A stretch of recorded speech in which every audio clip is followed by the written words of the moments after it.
ডাইনি আর কি কি আছে ঘটনা আমরা কিছু জানি না। কালকে আমাদেরকে দুপুরে গিয়ে আমাদেরকে বলছি না চল দেখে, সেটাও বলছি না, বলছি বাড়িতে থাকতে না। সবাই বলছে চল, সবাই যাচ্ছি। এই ভ্যাকসিন করাতে দুটা পরিবারকে, দুটা মহিলাকে বেধর উলঙ্গা করে মারছে। শেষ হয়ে গেল, ওই কি বেঁচে থাকবে? ওই জন্য আমরা মারামারি করিনি, হয়তো ভয়ে কিছু বলে দিয়েছে ফালতু ফালতু। তার মধ্যে একটা বউ কাদাকাদি করছিল, এবার ওকে আমরা জিজ্ঞাসাবাদ করি, ও ভয়ের জন্য কিছু বলছে না, ওরকম মারধর প্রচণ্ড করা হয়েছিল গ্রামবাসীরা।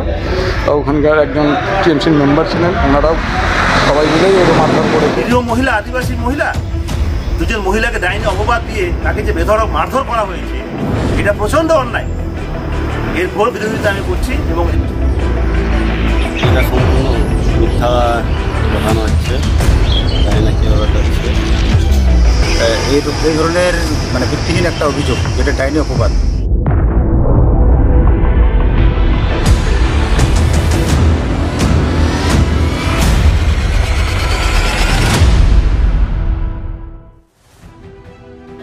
আদিবাসী গ্রামে ফের কুসংস্কারের ছায়া। গ্রামের তৃণমূল পঞ্চায়েত সদস্য অসুস্থ বেশ কিছুদিন ধরেই।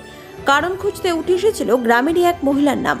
এ নিয়ে গ্রামে সভাও করা হয়। সভার নিদানে ওই মহিলাকে ডাইনি হিসাবে চিহ্নিত করে গ্রামের আদিবাসী সমাজ। অভিযোগ, এক্ষেত্রে মুখ্য ভূমিকা নিয়েছিলেন ওই পঞ্চায়েত সদস্য ও তার তৃণমূল নেতা স্বামী। লোকজনকে সঙ্গে নিয়ে তারা ওই মহিলাকে নিয়ে যান পাশের গ্রামের এক গুণিনের কাছে।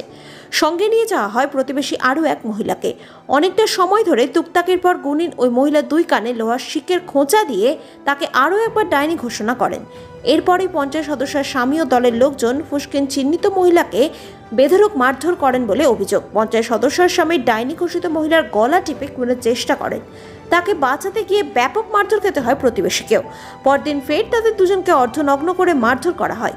অসুস্থ হয়ে পড়েন তারা। শেষ পর্যন্ত পুলিশ তাদের উদ্ধার করে স্থানীয় গ্রামীণ হাসপাতালে নিয়ে যায়। এই ঘটনাটি পুরাতন মালদা ব্লকের একটি গ্রামের।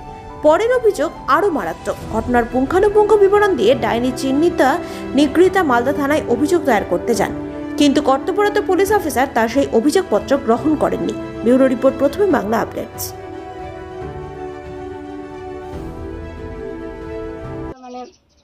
আমার কাকিমার মানে কি হয়েছিল আমরা তো ঠিক করে জানি না, মানে আমরা জিজ্ঞেস করি তো বলে না জ্বর না কি হয়েছিল, মানে কি পাগল সিস্টেমের মতো বলে, আর সব জায়গায় যাচ্ছে বলে আমার মাকে পাচ্ছে বলে।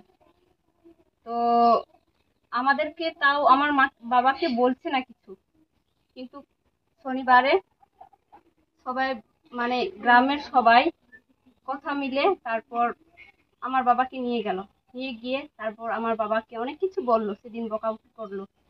কিন্তু আমার বাবা বাড়িতে এসে আমাদেরকে বলছে, আমরা বুঝলাম আমার মায়ের ভুলটা, যে হ্যাঁ যদি সত্যি হয়ে থাকে আমরা বুঝতে পারছি, মানে বলছি কি আমার মা ঠকছে না কি সব কিছু করছে, মানে যে কোনো মানে রোগ হচ্ছে, মানে যে কোনো অসুবিধা করছে তারা সবকিছু না কিনা আমার মা করছে, খারাপ করছে, ওইভাবে বলছে ঠকছিন ডাইনি আর কি কি আছে বলে।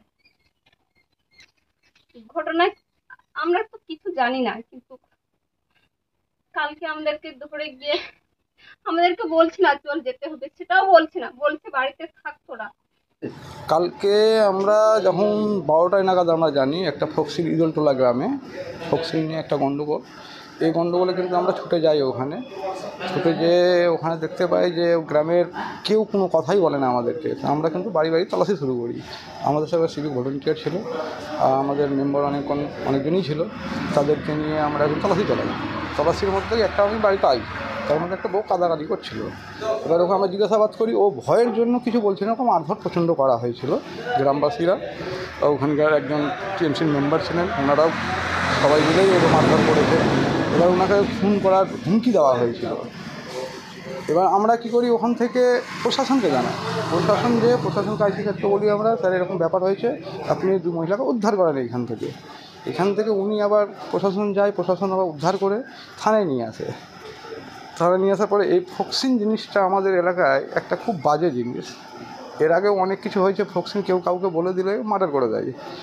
আদিবাসী সমাজের এলাকায় ফোকসিংটা একটা গুণবিদ্যার মাধ্যমে একটা চলা হয়, এটা মার্ডার হয়ে যায়। যদি আমরা কালকে ওখানে না যেতাম তো রাত্রে হয় ওই মহিলাকে আমরা পেতাম না আমাদের গ্রামে।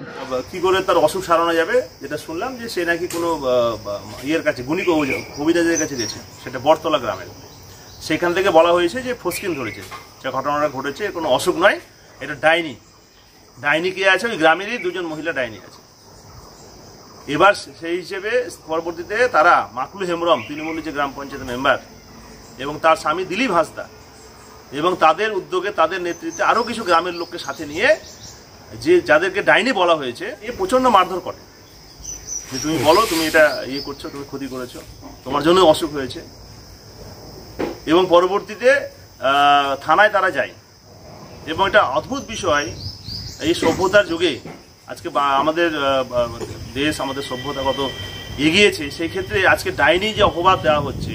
এবং সর্বোপরি বিষয় হচ্ছে, যিনি গ্রাম পঞ্চায়েত থেকে নির্বাচিত হয়েছেন, একজন নির্বাচিত প্রতিনিধি, আর তার এরকম ঘটনা হয়েছে, এবং সে এরকম ভাবছে যে ডাইনি অপবাদে কাউকে হ্যারাসমেন্ট করা হচ্ছে, তাকে প্রাণী মারার জন্য ষড়যন্ত্র চক্রান্ত করা হয়েছে। এটা মানে অদ্ভুত ব্যাপার। তৃণমূলের গ্রাম পঞ্চায়েত মেম্বার সে, তার স্বামী দিলীপ হাঁসদা, তৃণমূলের নেতৃত্ব কিছু দেখতে পারে না।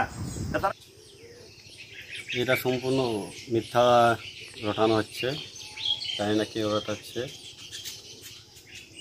তবে আমাদের এরা কয়েকজনের মদতে না, আমরা পুরো পাড়া প্রতিবেশী মিলে গ্রামের ভালোর জন্য পুজোর জন্য গিয়েছিলাম। ওখানে একটা দু একটা ধাক্কাধাক্কি হতে পারে, এর চেয়ে বেশি হয়নি। আর যেটা অভিযোগ আছে সেটা সম্পূর্ণ ভিত্তিহীন, মিথ্যা অভিযোগ।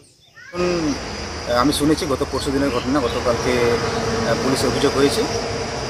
অভিযোগ করেছেন যে তাকে নাকি ডাইনি অপবাদ দিয়ে মারধর করা হয়েছে। আর দেখুন, এই ধরনের মানে ভিত্তিহীন একটা অভিযোগ, যেটা ডাইনি অপবাদ, এটা কিন্তু আমি বা আমাদের রাজ্য সরকার এটাকে প্রশ্রয় দেয় না।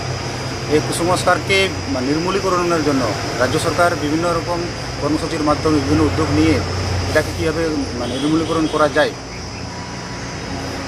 খুব সুন্দরভাবে কিন্তু গ্রামে বা এলাকায়, যেটাকে আমরা বিজ্ঞান সচেতনমূলক একটা প্রকল্প, সেই হিসাবে কিন্তু আমরা জোরদার প্রচার চালাচ্ছি। এবং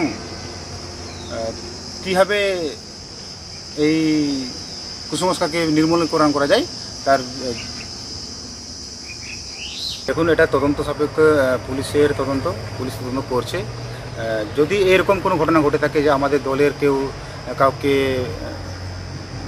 ডাইনি অপবাদ দিচ্ছে বা ডাইনি বলে মারধর করছে, এটা কিন্তু দল কিন্তু মেনে নেবে না। আমরা টিএমসি পার্টি, আমাদের সরকার, আমাদের গভর্নমেন্ট, বিরোধীরা বিরোধী করতেই পারে, তারা বিভিন্ন রকম অভিযোগ করতেই পারে, কিন্তু আমি আমাদের দলের পক্ষ থেকে বলছি যে এরকম কোনো রকম কুসংস্কারকে আমরা প্রশ্রয় দিই না, এবং এর ইয়েতে আমাদের দল নেই আর।